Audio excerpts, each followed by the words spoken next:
USG swears in next president and vice president. Ohio State researcher forced to resign. And what's coming up in Buckeye sports? That's all right here on Lantern News Now.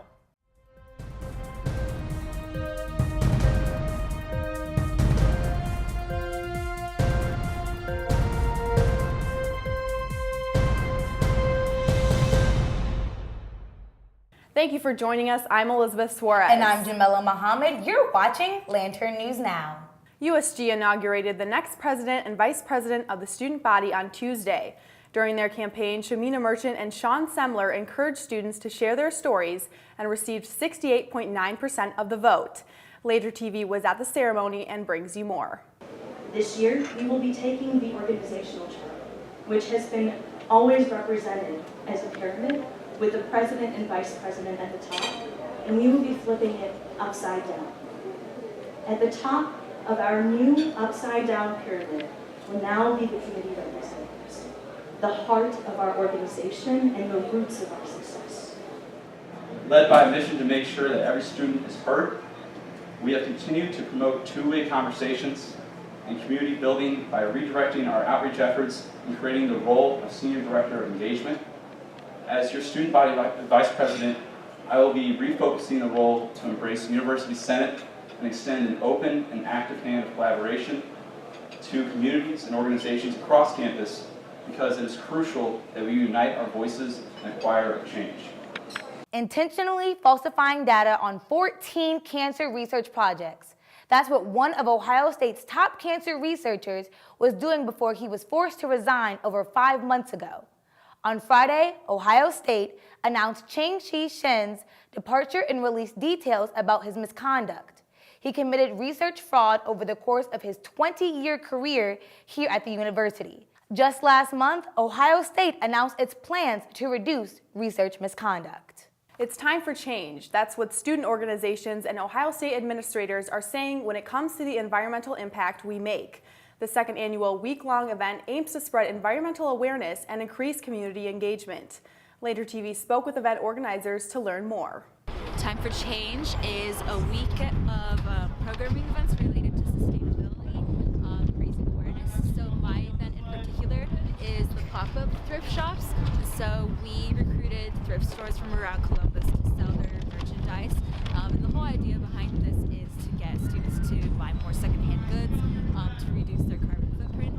So the whole reason behind this event is to just get people conscious of what their impacts of and the implications are of buying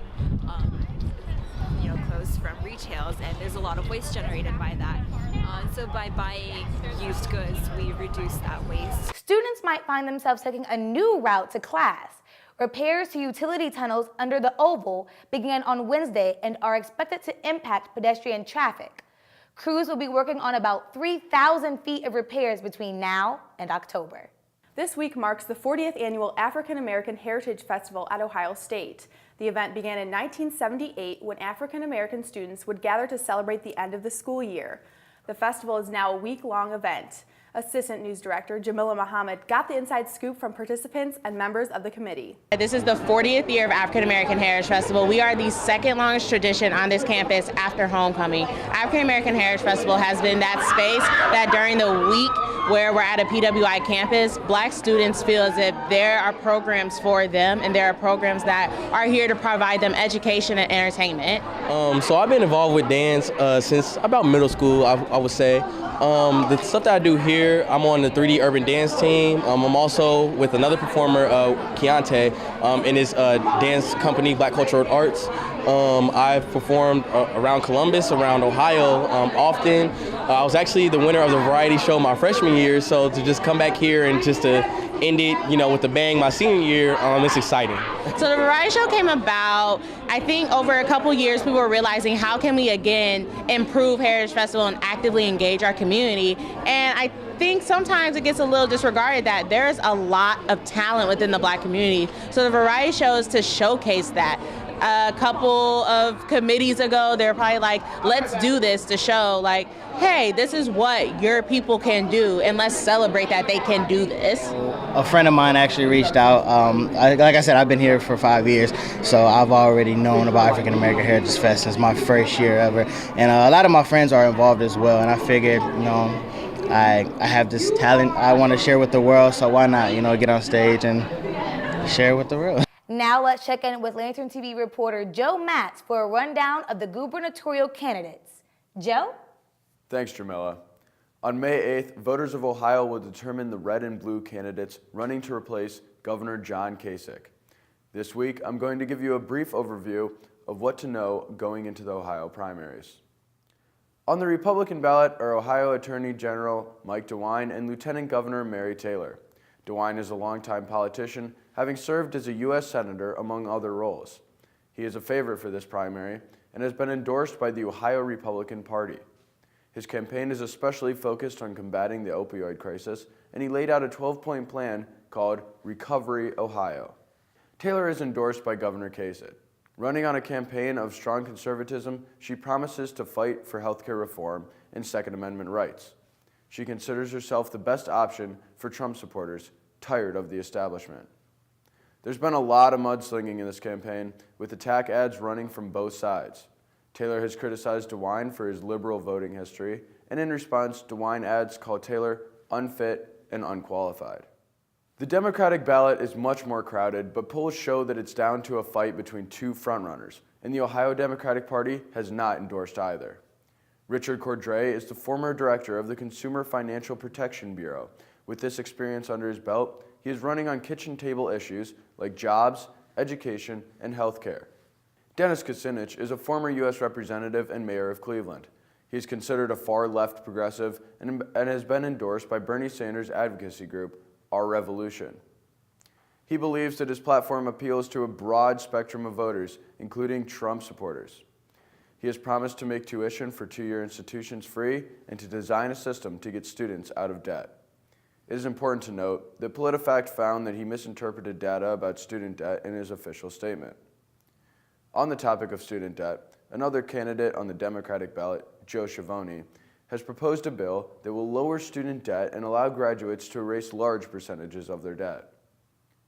Also, former Ohio State football player Anthony Gonzalez is running for U.S. Representative from District 16 in northeastern Ohio. On that note, let's check in with the sports desk. CrossFit athlete and Level 2 trainer Joey Tortora graduated from Ohio State in 2013 with a degree in psychology, but after discovering a passion for CrossFit, his career took a different path.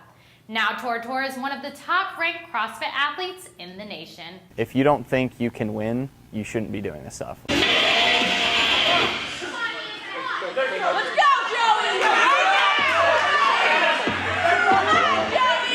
This year, he placed 56 out of 216,828 people in the world in the men's division of the CrossFit Games Open. His dream, to one day stand on the podium at the CrossFit Games. People come into the gym to get better every day, and I come here with the aspect of I want to win.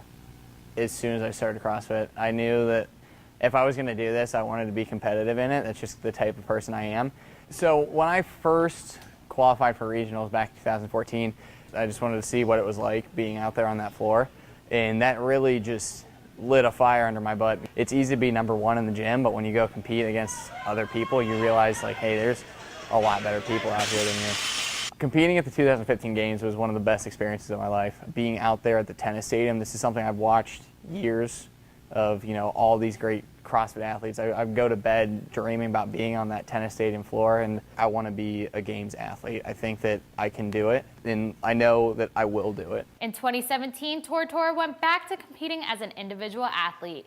He placed 11th at the Central Regional competition. Despite not placing top 5 in qualifying for the Games, Tortora said his performance proved that he can compete with the top athletes in the nation.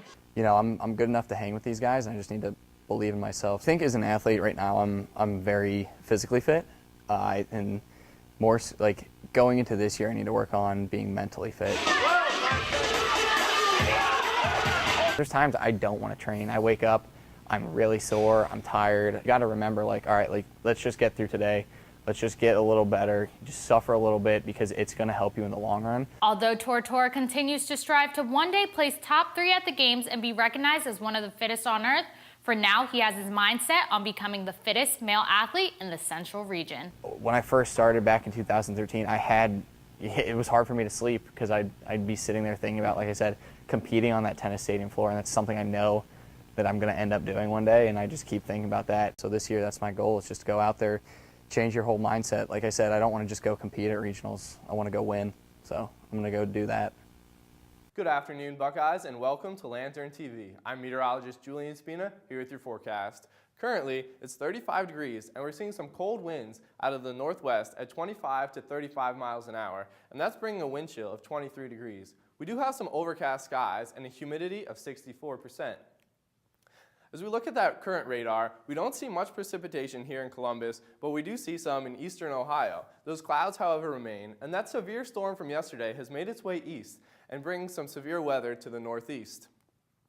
As we look at the current map, we see this high pressure system, and that's pushing that cold front way down, and that's what's pushing that storm to the northeast and the precipitation almost off the coast. That high pressure system is also responsible for those winds and that wind chill of 23 degrees.